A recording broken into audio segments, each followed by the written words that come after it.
ইট পাটকেল পর্ব ২৬ লিখেছেন সানজিদা বিনতে সফি। স্টাডি রুমে বিধ্বস্ত হয়ে বসে আছে নূর। অনুভূতিহীন চোখে এক মনে তাকিয়ে আছে আশমিনের ডায়েরির দিকে।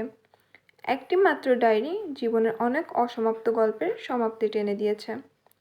দেয়ালে পিঠ ঠেকিয়ে ফ্লোর খামচে ধরে বসে আছে নূর। কান্না আটকানোর জন্য ঠোঁট কামড়ে ধরায় ঠোঁট থেকে রক্ত বেরিয়ে গিয়েছে। ডায়েরি থেকে নজর সরিয়ে রক্তাক্ত চোখে তাকালো দেয়ালে টাঙানো আশমিনের বিশাল ফ্রেমের ছবির দিকে। নিজেকে টেনে হিঁচড়ে দাঁড় করালো নূর। ডায়েরিটা জায়গা মতো রেখে আশমিনের ছবির সামনে এসে দাঁড়ালো। ধোকা, এত বড় ধোকা! আপনাকে কি শাস্তি দেয় বলুন তো মন্ত্রী সাহেব? কি নিখুঁত অভিনয় আপনার! আপনি তো নিজের পারফরমেন্স দেখিয়ে দিলেন, এবার আমারটা দেখানোর পালা। অভিনয় করতে ভালো লাগে তাই না? তো চলুন, এক দফা টক্কর আমাদের মাঝেও হয়ে যাক।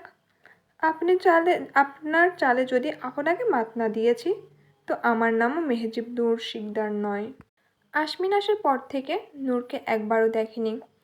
ওয়াশরুম থেকে ফ্রেশ হয়ে এসে কপাল কুঁচকে চারদিকে চোখ বোলাচ্ছে সে। হাতের তাওয়ালটা বারান্দায় দিয়ে রুম থেকে বেরিয়ে গেল। মায়া রান্নাঘরে কাজ করছিল। আশমিন নিচে এসে অস্থির গলায় বলল, নূর কোথায় আন্টি? বৌমা তো অনেকক্ষণ আগে স্টাডি রুমে গিয়েছে। দুপুরের খাবারটাও এখানেই খেয়েছে। নিচে তো আসতে দেখিনি। আশমিন ভয়ার্ত চোখে তাকালো মায়া বেগমের দিকে। হুঁশ ফিরতেই এক প্রকার দৌড়ে গেল স্টাডি রুমের দিকে। মায়া বেগম প্রথমে অবাক হলেও পরে মুচকি হেসে নিজের মনে কাজ দিলেন। শুধু বাড়ির লোকই না, চেনা জানা সবাই জানে আশমিন নূরকে চোখে হারায়। শাহজাহানের মতো নূরের জন্য নূরমহল বানিয়ে ফেললেও কেউ অবাক হবে না। শেফকে নিজের কাজ বুঝিয়ে দিয়ে রুমের দিকে গেলেন মায়া বেগম। শরীরটা আজ খুব একটা ভালো না, জ্বর আসবে হয়তো। আমজাদ চৌধুরী তার দিকে ফিরেও তাকায় না। তাতে অবশ্য তার কষ্ট হয় না, বরং এমন নিখাত ভালোবাসা দেখে মনে মনে তৃপ্তি পায় সে। হুড়মুড় করে স্টাডি রুমে ঢুকতেই নূর আশমিনের দিকে চোখ তুলে তাকালো। নূরের হাতে সমরেশ মজুমদারের সাতকাহন বইটি। আশমিন স্বস্তির নিঃশ্বাস ছাড়ল। নূর মুচকি হেসে উঠে দাঁড়ালো। ধীর পায়ে কাছে এসে আশমিনের বুকে মাথা এলিয়ে দিল। আশমিনও আগলে নিল নূরকে। হৃৎপিণ্ডের তীব্র ধুকপুকানি নূরের কানে এসে বাড়ি খাচ্ছে। নূর বাঁকা হাসল, ব্যঙ্গাত্মক গলায় বলল, ভয় পেয়েছেন নাকি মন্ত্রী সাহেব? এভাবে বুক কাঁপছে কেন? এভাবে তো অপরাধীর বুক কাঁপে। করেছেন নাকি কোনো বড়সড় অপরাধ? আশমিন হাত আগলা করে নূরকে নিজের সামনে আনলো। নূরের চোখে চোখ রেখে তাকিয়ে রইল কিছুক্ষণ। নূরের চোখে একেবারে শান্ত। হাসি হাসি মুখে সে তাকিয়ে আছে আশমিনের দিকে। আশমিন নিজেকে শান্ত করল। নূরকে নিজের সাথে চেপে ধরে আস্তে করে বলল, অপরাধ তো করেছি বউ। আজ সারাদিন বউয়ের খবর নিতে পারিনি। এটা তো গুরুতর অপরাধ। শাস্তি তো পেতেই হবে আমাকে। আমি দিব আপনাকে শাস্তি। আজ সারা রাত আমার সাথে বারান্দায় গল্প করে কাটাতে হবে। শাস্তি মঞ্জুর তো মন্ত্রী সাহেব? আশমিন চোখে আসলো। নূরের কপালে চুমু খেয়ে ঘোর লাগা গলায় বলল, এমন শাস্তি আমি সারা জীবন পেতে চাই বউ। আশমিনের কাছে আশায় গা গুলিয়ে উঠল নূরের। নিজেকে ছাড়িয়ে কিছুটা দূরত্ব রেখেই দাঁড়ালো। আশমিন ভুরু কুঁচকে ফেলল। নূরের ঠোঁটের দিকে চোখ যেতেই চোখ শক্ত হয়ে গেল তার। দ্রুত পায়ে এসে নূরের গাল চেপে ধরল। কাটা জায়গায় স্লাইড করতে করতে বললাম, এভাবে কাটলো কিভাবে? ঠোঁট কামড়েছে কেন? এখন আমি চুমু খাবো কোথায়? প্রথম কথাগুলো রাগ করে বললেও শেষ কথাটা দুঃখী দুঃখী গলায় বলল আশমিন। নূর শান্ত চোখে তাকালো আশমিনের দিকে। অভিনয়ও বুঝি ভালোবাসায় এত নিখুঁত হয়, তা তার জানা ছিল না। এই মেয়ে, কথা বলছো না কেন? আশমিনের ধমকের পিঠে কিছু বলার আগেই মাথা ঘুরে উঠল নূরের। ঝাপসা চোখে একবার আশমিনের দিকে তাকিয়ে ঢলে পড়তেই আশমিনের আগলে নিল নূরকে। অস্থির গলায় ডাকতে লাগলো, বউ, কি হয়েছে তোমার? নূর!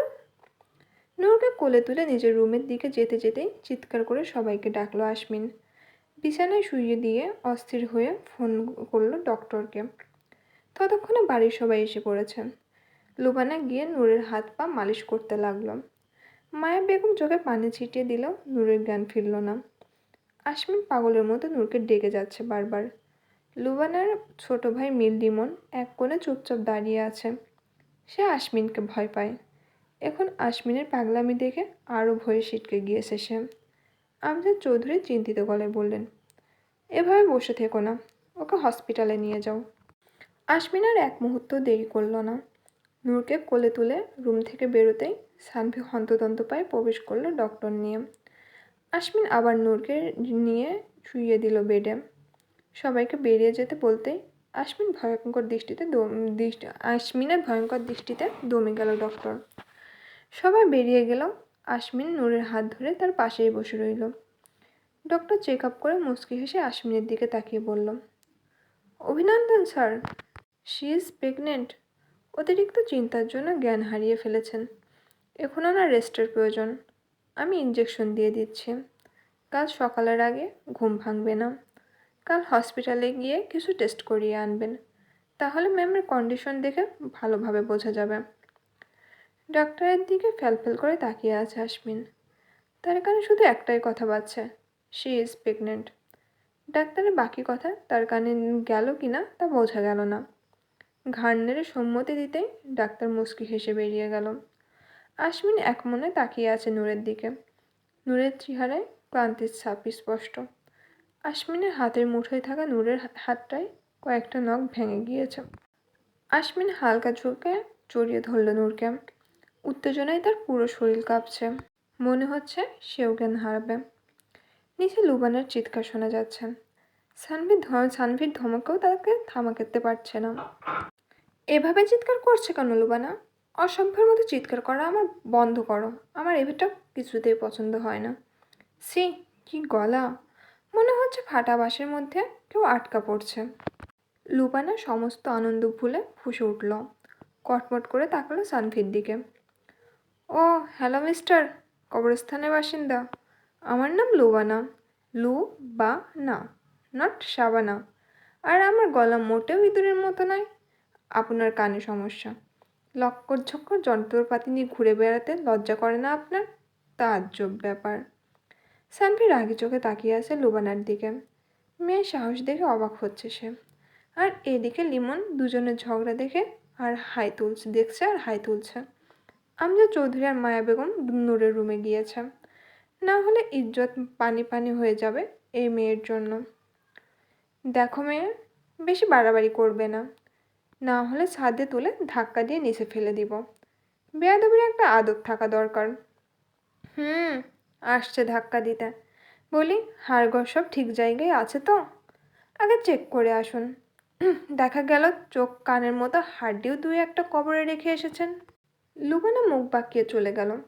সানভি কটমট করতে করতে লিমনকে বলল, দেখেছো দেখেছো কেমন বেয়াদব? লিমন হকচকিয়ে গেল। জোরপূর্বক হাসার চেষ্টা করে বলল, জি ভাইয়া, ছোটবেলা থেকে দেখেই আসছে। আশমিনের পাশে দাঁড়িয়ে আছে আমজাদ চৌধুরী। ছেলের খুশির পরিমাণ তার চেহারা দেখে বোঝা যাচ্ছে। আশমিন আমজাদ চৌধুরীর দিকে তাকিয়ে দাম্ভিক হাসি দিল। আমজাদ চৌধুরী ভ্রু কুঁচকে তাকালো ছেলের দিকে। নিশ্চয়ই এখন বেহারা মায়ের কিছু কথা বলবে। এখানে মায়া বেগমও আছে।